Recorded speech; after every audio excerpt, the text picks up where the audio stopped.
విశేషాలు జరుగుతూ ఉండగా ఇక ఇంతవరకు బాగా సవ్యంగా జరిగింది కదా అమ్మవారి చరిత్ర. అయితే ఇప్పటి వరకు అలా జరిగింది. మరి ఇక ఇప్పుడు తూర్పు గోదావరి జిల్లాను పరిపాలన చేస్తున్నటువంటి విష్ణువర్ధన మహారాజు ఆయన ఎవరమ్మా అంటే మనం నిన్నటి రోజున తెలుసుకున్నట్టుగా పూర్వజన్మలో వాసవికి పూర్వజన్మలో ఆయన చిత్రకంఠ మహారాజే ఇప్పటి విష్ణువర్ధన మహారాజు. ఈ విష్ణువర్ధన మహారాజు విజయార్కుడు మరుద్వతి అనే వారికి గర్భాన జన్మించినటువంటి ఆయన. ఈయన ఆ తూర్పు దేశాన్ని పరిపాలన చేస్తున్న రాజమహేంద్రవరము అంటాం, ఇప్పుడు మనము రాజమండ్రి అంటున్నాం.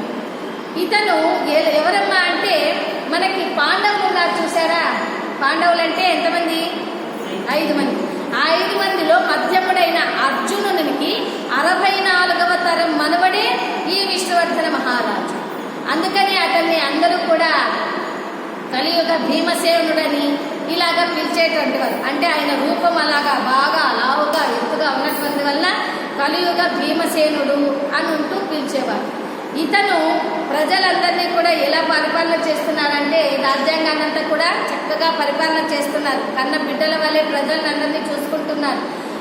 ఇక ఈ విజయార్కుడు మరుద్వతి వారి వానప్రస్థానానికి వెళ్ళిపోవాలని ఆ ధౌమ్య మహర్షుల వారి రాజ్యులకు వారికి గురువు ఎవరంటే ధౌమ్యుల వారు.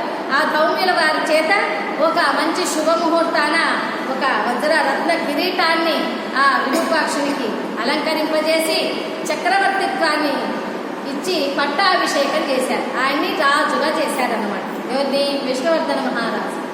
ఈ విష్ణువర్ధన మహారాజు ఇక ప్రజలతో అంటున్నారు, ఓ ప్రజలారా, మీరంతా కూడా మీరు సామాన్య జనులు, నేను మహారాజును అనేది లేకుండా మనమంతా కూడా ఈ రోజు నుంచి ఈ రాజ్యాంగాన్ని అంతా కూడా చక్కగా అందరూ కూడా పెంపొందింపచేయాలి, రాజ్యాంగాన్ని చక్కగా విస్తరింపజేయాలి.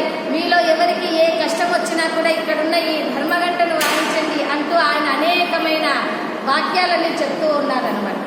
ఈ విష్ణువర్ధన మహారాజు ఎంతో సైన్యాన్ని పెంచుకున్నట్లు, రాజ్యాంగాన్ని పెంచుకుంటున్నట్లుగా ఆయన కుటుంబాన్ని కూడా పెంచుకున్నారు. ఎందుకంటే ఆయనకి 53 మంది భార్యలు ఉన్నారు, 64 మంది కుమారులు ఉన్నారు, 123 మంది మనుమలు ఉన్నారు. విష్ణువర్ధన మహారాజు అంతమంది కుటుంబ రాజ్య సైన్యాన్ని ఏ విధంగా పెంచుకున్నారో కుటుంబాన్ని కూడా ఆయన అలాగే పెంచుకుని ఉన్నారు.